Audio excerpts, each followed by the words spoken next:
Especially when the world, makes you try to feel like you're not accepted. Right. Nah, I love it. I'm just glad. I be looking at, same thing with Lizzo and shit like that. Oh shit. She goes overboard sometimes, but other than that, at least she get but hey, I'm talking about far as confidence. Sure. I'm with it. Like I said, man, I'm with it. I got a lot of respect for that. I just don't understand. And granted, some niggas really think she bad as shit. Right. Some niggas be like, man, nah. But that's because she got a lot of confidence. So you see it all the time. Look at this shit. Oh shit. Oh, that joint doing it. Talking about blowing. Yeah. Look, sexy whale. I'm sorry. Sexy whale, man. Shout out to the old way. Yeah, man, I love it. I'm happy though. I'm happy she, cause she was going through a lot of depression and shit, man. I was worried about her, bro. Yeah. So that shit made me happy when I seen that shit. I was like, thank you, God, bro. Yeah. She was like isolating herself and all type of shit when the whole Metro thing was going on, because she thought she was gonna lose the house. They just bought that house like last year. Wow. Yeah, so they was like, she was scared, bro, and I was calling her and shit, checking on her, like she was like, man, I'm gonna be straight up, like I'm depressed and shit, like I haven't been feeling good and shit like that. So I was like, man, I was praying, bro, like. And the funny thing is, we all been going through that type of. Some people lost jobs, some people lost family members, some people lost a lot of things like money. It's just one of those things, man. It's just fucked up. We was just living in tough times, and I'm just shouting to her, for, keeping the job and taking just time for herself to get her mental right. Going to Jamaica, that's what's up, man. Hey, whatever you gotta do, man. Yeah, that's it, man. Whatever you gotta do to get your mental right. That's right. Prepare yourself to come back to this fucked up shit environment we live in now. Man. Shit is real and unreal. Right. It's ridiculous, but yeah, man. Welcome to the podcast this morning. Today, we wanted to. I guess I'll let you introduce the topic. Man. We went into a number of things. We was talking earlier, and we was talking about a number of females that we came across during times. You know what I mean? If you want a situationship and you don't want nothing serious and you don't want nothing, like you don't expect nothing out of the deal, then say that shit. Being transparent is key, ladies and gentlemen. Right.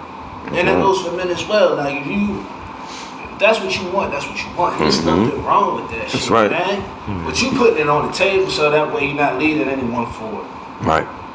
And fucking people up. Right. Because don't get me wrong, I've done it. You we all been there. We all been there. Right. We all been there, and you put a trauma on somebody almost. Yeah. And then you don't. I always say the same thing. Like you don't want an 80-20 situation. Right. You never want to put somebody in that, because then they holding all the weight and you just chilling. Right.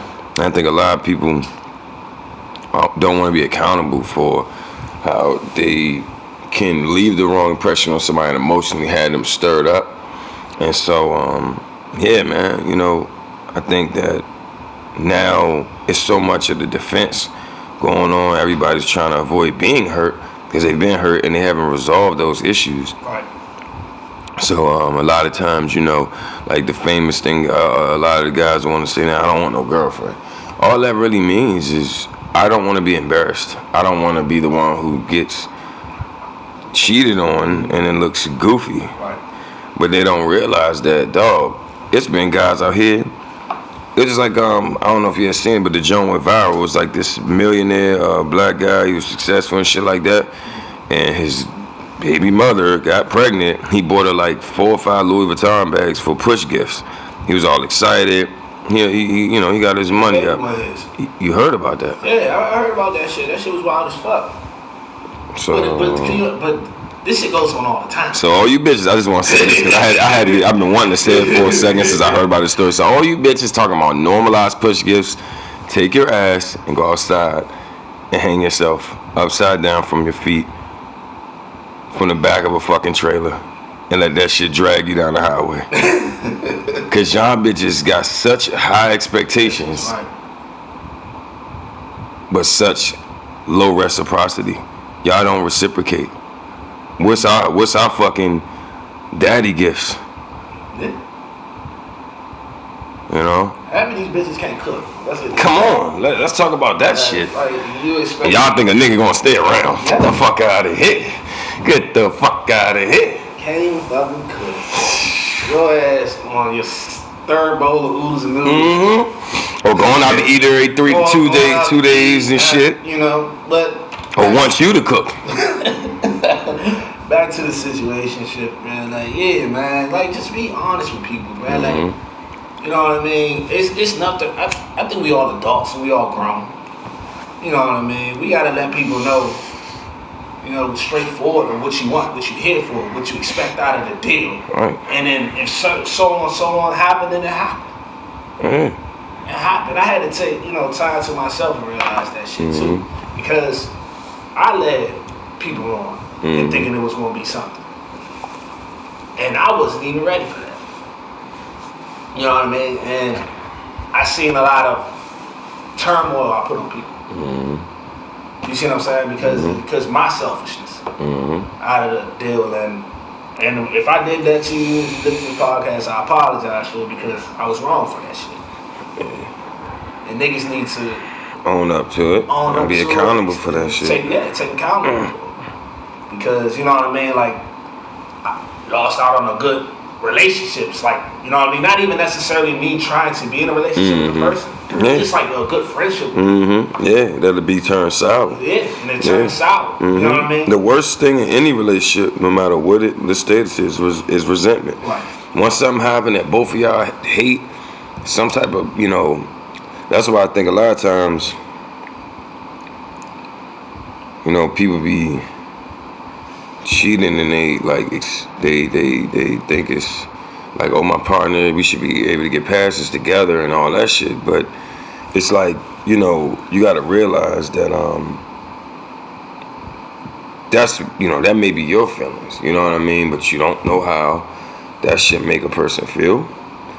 And to me, you know, the accountability for yourself and your actions and being mature enough to admit that, you know, I hurt people. Right. Is the start. You know what I mean? It is the start. But I think that a lot of people just carry it on and they tell themselves they're not in pain, that they're not hurt. Yeah. They think that they've actually matured to a higher level of understanding or reasoning. Oh, well, this is just how it works. It's normalize. Normalize it. And that's the thing, you can't normalize shit like that because it's just like you just carrying on bag of energy. Yeah. You bring it to the next person, the next person, the next person. And you know, that's another crazy part about it is like just talking about energy. Like, it's toxic. It's even toxic. And you know who the person you hurt the most really is yourself. That's the bad thing about it. People don't realize. I'm saying you hurting yourself. Your soul is just. You know what I mean? Like, you're tormenting yourself, and that's why I feel like that's the part that lets you know that you're still in pain because you're still afflicting yourself trying to hurt somebody else. That's self-affliction. And a lot of times people look for people to bring out, you know what I mean, to make them happy. But you're responsible for your own happiness. Yeah. You have to take accountability for the fact that you're supposed to make yourself happy. I think people don't realize you have to come to a point where I'm supposed to take care of myself for you and you're supposed to take care of yourself for me.